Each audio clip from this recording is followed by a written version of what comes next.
Welcome to This Explainer. I'm absolutely thrilled to have you here today because, well, we're going to explore something that affects almost every single one of us, often without us even realizing it. We're unpacking the strict biological reality behind 12 everyday and recreational chemicals. We're literally peeling back the curtain on how these substances interact with the intricate machinery of our brains. From that cup of coffee you had this morning to powerful compounds that completely rewire human perception, we're diving into the fascinating and honestly sometimes terrifying gap between the illusion of how these chemicals make us feel and the reality of what they're actually doing to our biology. Okay, let's dive into this with a question that might just shatter how you view your daily routine. What if your morning coffee doesn't actually give you energy at all? I mean, what if that burst of morning productivity is really nothing more than a massive chemical sleight of hand? Throughout this explainer, we're going to challenge your perception of control and look at the hard neurochemical facts. So here's our roadmap for today. We'll start with everyday rituals, move on to social escapes, then artificial euphoria, psychedelics, disconnection, and sedation, before finally wrapping up with the true cost. But right before we look at how external substances hijack our system, we need to quickly ground ourselves in the science of our brain's natural baseline. Our brain uses natural chemicals called neurotransmitters to function. There are three absolutely crucial ones you need to understand today. First is adenosine. That's the one that builds up throughout the day to tell your brain it's getting tired. Then there's dopamine, the ultimate reward chemical, responsible for pleasure, motivation, and focus. And finally, serotonin, which governs our feelings of deep happiness, well-being, and social connection. Keep these three in mind because pretty much every substance we cover today is essentially manipulating this natural baseline. Section 1. Everyday rituals and traps. Let's talk about the most socially acceptable substances in the world, the ones hiding in plain sight that secretly rewrite our daily chemical baseline. Take caffeine, right? It's powering billions of people every single morning. You take a sip, and caffeine quickly travels to your brain. But here's the wild biological reality: it doesn't actually give you energy. No way. Instead, it perfectly mimics the shape of that tiredness chemical we just talked about, adenosine. It sneaks into your brain's receptors and blocks the adenosine from doing its job. It's basically just hiding your exhaustion. Then comes the peak, maybe 20 or 30 minutes later. You feel sharper. It's not some intense euphoria. It's just, confidence in a cup. But as your body eventually breaks that caffeine down, all that adenosine that was waiting in the wings, it suddenly floods back into your receptors. And boom, that is the crash. Your focus fades right into jitteriness, and suddenly you feel like you literally need another cup just to survive the afternoon. And this brilliantly illustrates the trap of our next everyday chemical, nicotine, found in tobacco and vapes. The felt experience of nicotine is that it just melts away stress. For a few brief minutes, your heart rate goes up slightly, your thoughts clear out, and you feel this deep, controlled calm. But the chemical reality? It's drastically different. Nicotine forces a super fast surge of dopamine, but it burns out incredibly quickly. And as that dopamine fades, the calm just turns straight into tension and restlessness. Nicotine doesn't actually relax you at all. It just gives you temporary relief from the discomfort that your last puff created. It's merely resetting the withdrawal clock. I really want to pause here for a second and just let this quote from our sources sink in. We joke about needing coffee to live, but that's withdrawal disguised as culture. I mean, think about that. Over time, your brain adjusts to these everyday chemicals. It physically stops producing as much natural alertness without caffeine. And without nicotine, everything just feels dull. We've normalized these dependencies so deeply that we actually mistake chemical withdrawal for our natural personality. Section 2. Social escapes and depressants. Now we're shifting to substances we use to loosen up, to celebrate, and basically to escape social friction. Alcohol is drunk everywhere, but fundamentally it is a depressant. The second it enters your bloodstream, it starts disrupting how your brain communicates with itself. Now, the illusion is incredibly convincing, right? It brings this warmth, you feel way more social, your thoughts quiet down, and you feel totally in control. But the reality is that alcohol is actively slowing down your nervous system.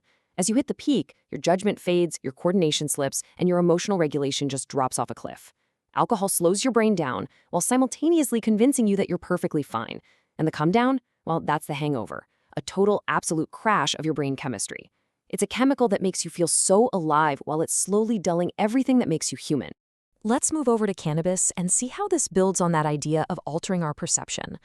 So the main active chemical, THC, interacts directly with your brain's endocannabinoid system. When it hits, THC binds to receptors that normally handle natural chemicals called anandamides. Those are the molecules that help you feel relaxed and balanced. At the peak, your senses sharpen, time kind of slows down, and music might suddenly sound a lot deeper. It's this dreamy distortion of reality. But the come down brings slow thoughts, drifting speech, and often this invisible fog that lingers right into the next day. While it's often called harmless, the biological reality is that regular use quietly reshapes exactly how your brain rewards relaxation. Section 3. High-speed artificial euphoria. All right, we're shifting gears pretty dramatically now. We're looking at hard stimulants that don't just alter the baseline, they completely hijack it by borrowing heavily from your brain's future reserves. Let's look at cocaine and methamphetamine. While they are definitely different drugs, their biological mechanism is largely about supercharging dopamine. When cocaine enters the bloodstream, it absolutely floods the brain with pleasure signals and blocks your body from reabsorbing them. Your brain is literally drowning in dopamine. You feel this instant electric euphoria. You feel untouchable, brilliant. Methamphetamine does this too, but it adds a massive surge of adrenaline on top of it. The high is incredibly sharp, but here's the catch. Your brain's reward system is burning through its fuel all at once. Within minutes or hours, those dopamine levels crash violently. The brain is left completely empty, leading to a brutal chemical hangover of anxiety and exhaustion. So, the crucial point is captured perfectly right here. Energy that feels infinite until you realize it's stolen from your future self. These drugs don't magically create energy or happiness out of thin air. They forcefully extract it from tomorrow, leaving the user with a depleted biological system that literally forgets how to experience natural joy. We see a really similar borrowing of future happiness with MDMA, or ecstasy. The felt experience is honestly beautiful, deep empathy, love, and a feeling of perfect connection to everyone around you. But look at the chemical reality. MDMA works by dumping your brain's entire supply of serotonin, dopamine, and oxytocin all at the exact same time. You feel infinite for a few hours, but because you've burned through your serotonin so incredibly fast, the come down is emotionally devastating. The emotion literally drains out of you, replaced by profound sadness and emptiness. The connection was chemical, it wasn't real, and natural happiness becomes incredibly hard to reach in the days following. Section 4. Psychedelics and Rewired Reality. Here we're moving away from stimulants and depressants and looking at hallucinogens, chemicals that completely distort how the brain processes reality itself. LSD and psilocybin, that's the active compound in magic mushrooms, are incredibly potent. With LSD, an amount measured in millionths of a gram is enough to completely alter your perception. These chemicals bind to very specific serotonin receptors, particularly one called 5-HT2A.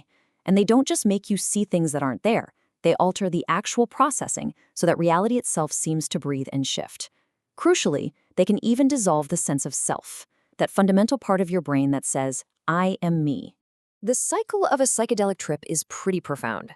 During the onset, colors shift and sounds actually seem glow. At the peak, time entirely loses its meaning. The boundaries between your thoughts and physical sensations blur into one continuous wave. You might feel deeply connected to the universe, or you might feel completely terrified.